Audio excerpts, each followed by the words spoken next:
Good morning, guys. Story time with Ash and Sean. Today I'll be reading from Chapter 5, Wrath, from Hers, the second book in the Blood Tie series, from A.K. Rose, who's an awesome author of dark romance. So if you like dark romance, give her a read.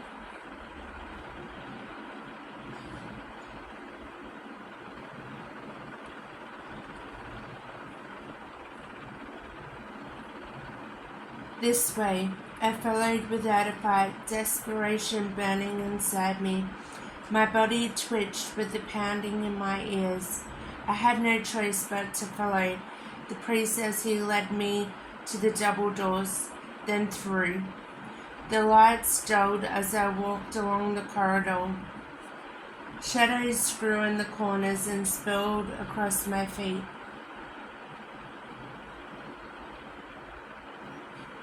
Which only increased the panic inside me. The principal stopped at a set of double doors and waited. When we neared, he pressed his card to the scanner and opened the doors. Darkness waited inside, and with it came the low whimpers of someone in pain. Not just someone, a woman. Whack!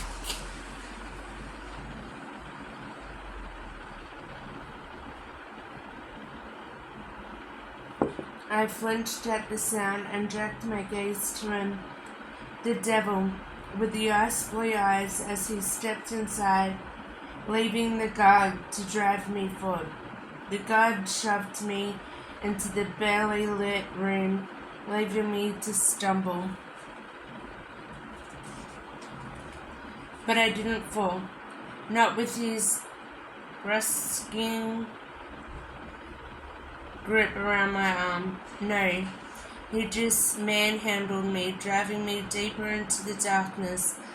I buckled, yanked, then froze as the slap came once more.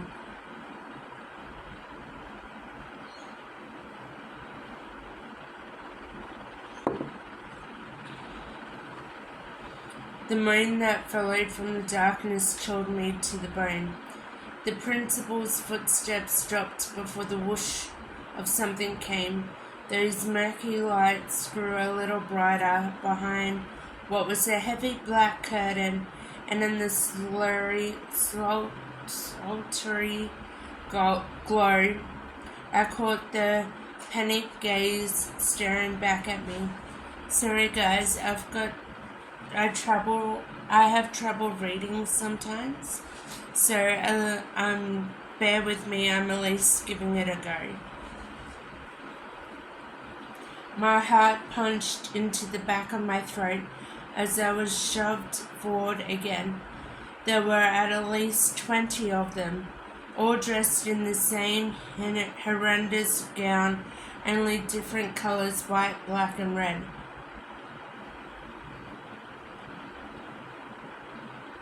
Olivia, the principal called as he strode toward a woman who stood naked in front of the others. Her arms were chained and pulled out wide, her legs secured the same way. Heat rushed to my cheeks at the sight of her, bare and exposed. She decided she would rather try and end her life than stay with us. A guard stood beside her, a long leather switch in his hand. The problem with that is, it's not her life to take. He turned that icy gaze to the naked woman. Is it? A nod, and the guard stepped closer, then cracked the whip through the air and right between her legs. Crack! She bucked, her eyes wide, her skin glistering with sweat as she moaned. Her life belongs to me, as does her body, the principal declared, staring into her eyes. I'm hoping you learn that lesson quickly, Wrath. My breath caught at the sound of my name. I scanned the woman watching the display. They all watched me. Familiar brown eyes met mine. Vivian, they dressed her in white, in the same clothes as I wore. You are not your own person here. You've been sold. The principal swiveled to meet my stare. To me. No, I shook my head and stepped backwards. No fucking way. But I didn't get far.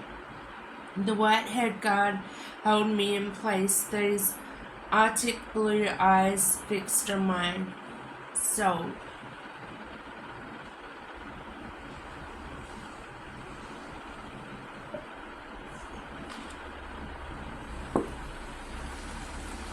My mum had sold me. Can't have you messing up our plans. Her words came back to me, a bit down on my tongue, fighting the moan that pushed into the back of my throat. This was what it had come down to. They wanted to break me. They expected me to be meek and mild. They expected I would do whatever they wanted. The chilling truth was, a few months ago, they might have won, but not now. Nick, Tobias, and Caleb came roaring back. They'd rather die than see me fall at this bastard's feet. That same power I'd felt that night at Mum's wedding came roaring back to me. The power I willed. The power I controlled. I clenched my jaws as my power came back to me. Fuck you, I snarled. Fuck you all the way to hell.